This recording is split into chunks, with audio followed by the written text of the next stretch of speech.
प्रदान कर देता है। किसी भी ज्योतिर्लिंग का आप दर्शन करें तो वहां बल मिलता है।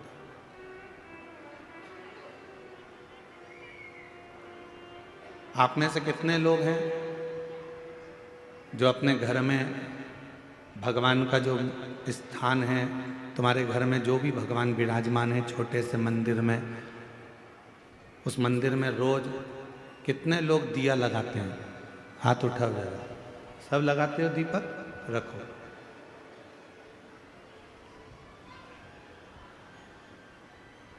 दीपक लगाने का मतलब क्या है? क्यों हम भगवान के मंदिर में दीप प्रज्वलित करते हैं? क्यों हम भगवान के मंदिर में दीप लगाते हैं? उसका कारण केवल एक होता है कि तेरी ज्योति और मुझ में जो तूने ज्योति दी है वो दोनों ज्योति का मिलन तेरे सम्मुख में हो जाए। जब मैं ये ज्योति प्रकट करूं तो हे मेरे भोलेनाथ, हे मेरी माँ जगत जननी दुर्गा भवानी, हे मेरे कृष्ण कन्हैया, हे मेरे राम, हे मेरे बुढ़ादेव, ऐसी कृपा करना कि तुम्हारे भीतर की जो ज्योति है इस मेरी आत्म ज्योति का कल्याण करे और मुझे संसार से आनंद कराकर मुक्त करे। दीप लगाना, दीप प्रकट करना, ज्योति जलाना, ज्योत जलाना या दिया लगाना, ये हमको एक अलग से ऊर्जा देता है, ऊर्जा देता है। एक बार हमने कथा में कहा था, आप लोगों को याद है कि नहीं वो पता नहीं, और मुझे विश्वास है कि कुछ लोगों को तो याद होगा। एक बार हमने कथा में कहा था कि तुम्हारे घर में जो पुराना दीपक होता है वो बहुत काम का होता है। जो पुराना दीप होता है, 50 तरह के दिए मत बदलो। तुम्हारे घर में जो दीपक है 2 दिए, 4 दिए, 6 दिए ऐसे रख लो जिन दिए में आप बत्ती लगाते रहें। कभी इस दिए को अपने साफ करने रख दिया, मांझने रख दिया, घसने रख दिया, तो दूसरे दिए में बत्ती लगा दो, दूसरा मांझने गया तो तीसरे में लगा। उस दीपक में इतना बल हो जाता है, क्यों? क्योंकि वो भगवान के सामने रोज प्रज्वलित होता है, रोज वो दीपक में बाती जलती है, रोज वो दीप लगता है, तो उस दीपक में इतना बल आ जाता है कि तुम्हारी जिंदगी के आधे दुख तो वो दीपक ही हर लेता है, वो दीप की ज्योति ही समाप्त कर देती है। वो दीपक में इतना बल आ जाता है।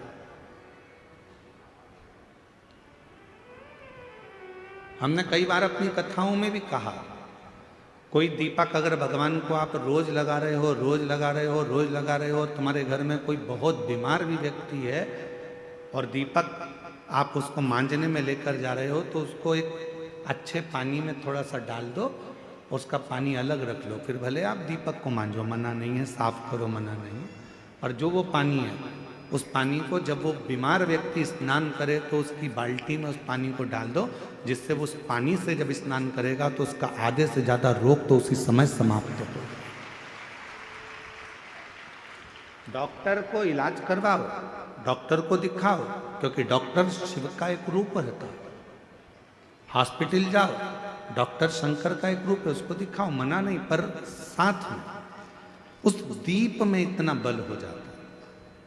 यहाँ तक हमारा सनातन धर्म कहता है कि जिस आसन पर बैठकर आप और हम लोग भजन करते हैं अपने घर के अंदर, आपने देखा होगा एक आसन लगाती हैं माताएं, जप करती है, पाठ करती है, आराधना करती है, साधना करती है, उस आसन में भी उतना बल आ जाता है, उस आसन में भी उतनी शक्ति आ जाती है। हम जिस माला से जप करते हैं, आप जिस माला से जप करती है, उस माला में भी शक्ति आ जाती है।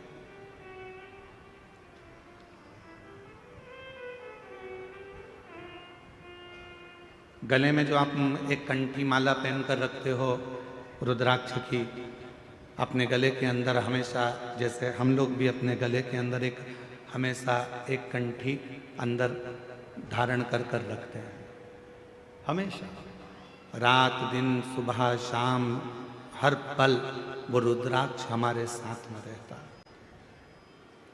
कई लोगों के मन में एक भाव उत्पन्न हो जाता है, हम गुरुजी हम हॉस्पिटल जा रहे हैं तो क्या रुद्राक्ष उतार कर जाएं? किसी के यहाँ पर बच्चा हो गया है तो हम क्या रुद्राक्ष उतार कर जाएं? मान लो हम स्त्री हैं, रजस्वला धर्म से हो गई, रजो धर्म से हो गई, तो क्या हम रुद्राक्ष उतार कर रख दें? शिव महापुराण की कथा कहती है आप किसी भी अवस्था में रहें, रुद्राक्ष कभी अशुद्ध नहीं होता, वो अशुद्ध को भी शुद्ध कर देगा। क्या स्त्री रुद्राक्ष पहन सकती है? जरूर। क्या कोई लड़की रुद्राक्ष पहन सकती है? जरूर। क्या कोई बच्चा रुद्राक्ष पहन सकता है? जरूर। क्या कोई बूढ़ा बुजुर्ग रुद्राक्ष?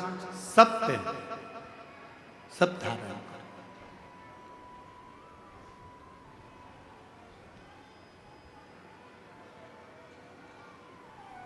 रुद्राक्ष में वो बल उत्पन्न हो जाता है। लोग सोचते हैं कि हम अशुद्ध हैं, हम हॉस्पिटल चले गए हैं, हम उस बच्चे को देखने चले गए हैं, हम अशुद्ध हो गए। ना ना ना, रुद्राक्ष आपको हर पल शुद्ध करता है, हर पल शुद्ध करता है। जैसे भगवान के भोग में तुलसी डाली जाती है, बिना तुलसी के क्या भगवान भोग स्वीकार कर लेते हैं? जम के बोलो, नहीं करते। भगवान को अगर भोग स्वीकार कराना है तो भगवान के भोग में तुलसी डालते हैं, भगवान के भोग में हम प्रसाद में तुलसा दल डाल देते हैं, जिससे भगवान उसको स्वीकार कर लेते हैं। उसी तरह भगवान भी, जिसके गले में रुद्राक्ष है और जिसके गले में तुलसी की माला है, भगवान भी देख लेता है कि मुझे इसको स्वीकार करना है, ये मेरा अपना है, इसको मुझे स्वीकार करना है, ये मेरा अपना।